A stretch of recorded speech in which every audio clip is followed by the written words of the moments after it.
पशुपतिनाथ व्रत की सुबह शाम की थाली हम लगा लेते हैं। इसके लिए हमने पंचामृत लिया था और हम 7 दिए ले लेंगे, जो कि भगवान भोलेनाथ के मंदिर में 1 दिया हम सुबह जलाएंगे और बाकी के जो 5 दिए हैं वो शाम को मंदिर में जला के रखा जाता है और 1 दिया हम ला कर के अपने घर पे जलाते हैं।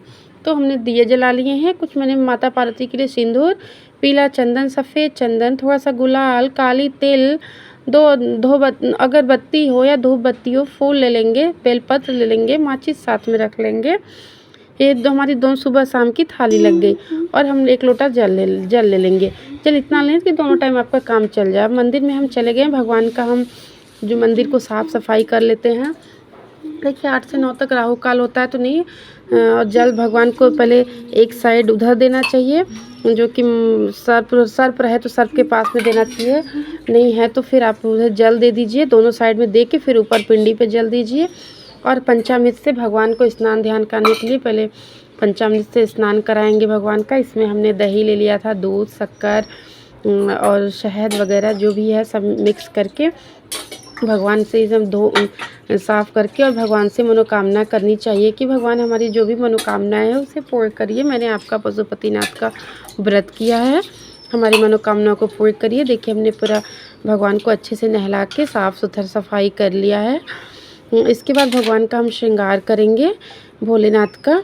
भोलेनाथ बहुत ही दयालु होते हैं, इनका पशुपतिनाथ व्रत हमें करना चाहिए। हर किसी को भगवान ज़रूर मनोकामनाएं पूर्ण करते हैं। इसका हमने श्रृंगार कर लिया। श्रृंगार के हमने पीली चंदन, देखिए सफ़ेद चंदन से भी मैंने बाबा को जिस तरीके से लगाया जाता है भोलेनाथ को मैंने लगा दिया है। और पिंडी के ऊपर हम ओम लिखेंगे। पिंडी के ऊपर हमने ओम लिख दिया है। आप स्वास्तिक वगैरह जो भी हो भगवान भोलेनाथ को जिस प्रकार से लगाना चाहते हैं चंदन लगा लें। बेलपत्र चढ़ाएंगे हम भोलेनाथ को, और जो जो सामान चाहेंगे वो शाम के लिए भी थोड़ा थोड़ा हमें बचा के रखना होगा, क्योंकि शाम की भी पूजा हमें करनी है तो इसलिए हम बचा करके भी रखेंगे। और माता पार्वती सर्प के ऊपर माना जाता है कि माता पार्वती का वास होता, तो यहाँ इस मंदिर में सर्प ऊपर से नहीं लपेटा था। जिस मंदिर में ऊपर से लपेटा हो आप वहाँ पे ऊपर में ही सिंदूर को लगाएं। तो देखिए मैंने यहाँ नीचे में था, मैं नीचे में लगा दिया सिंदूर। और गुलाल से श्रृंगार को सजाएंगे, भगवान को श्रृंगार करेंगे हम गुलाल लगा करके। थोड़े से अक्षत और चावल की अक्षत और तिल, काली तिल है, इसे हम भगवान के ऊपर वहाँ चढ़ा देंगे, पुष्प को चढ़ा देंगे और फूल को रख लेंगे। थोड़ा सा शाम के टाइम के लिए भी फूल रख लेंगे। तो फूल 1-2 ले लीजिए, जो भी आपको उपलब्ध हो मिल जाए आप उतना फूल ले लीजिएगा। कुछ सुबह हाँ शाम को भगवान को पंचामृत का स्नान नहीं कराते, इसलिए मैंने सारे पंचामृत को अभी भगवान को नहला दिया, क्योंकि शाम के समय भगवान का पूजन अर्चन हुआ रहता है तो इस वजह से हम नहीं करते हैं।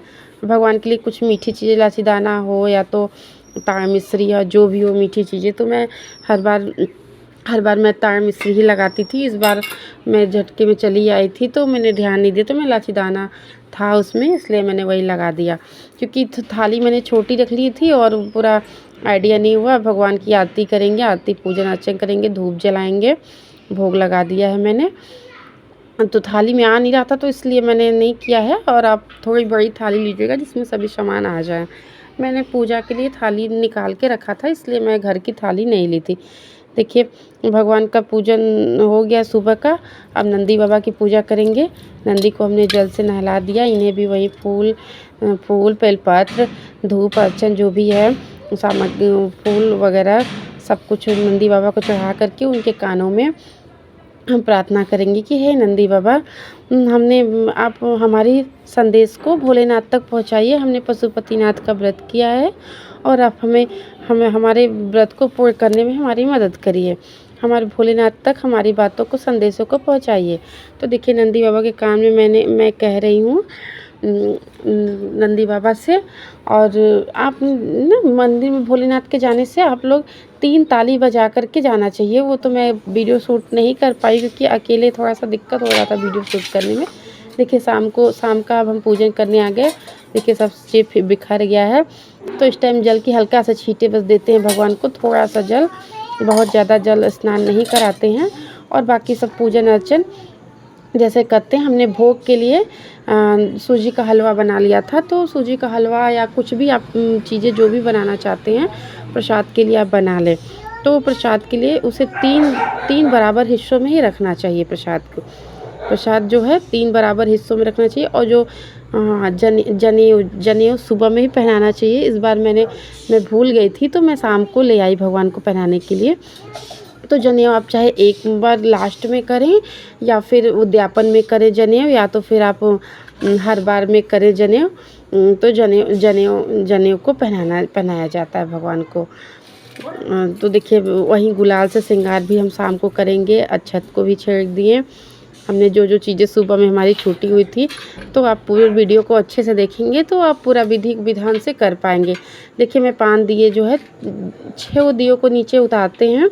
एक दिया को उठा करके हम रख लेते हैं, जला के नहीं रखते, ऐसे ही दिए को उठा करके रख लेते हैं। फिर घर में आकर घुसने के पहले अपने घर के दरवाजे पर दिए को हम जलाते हैं।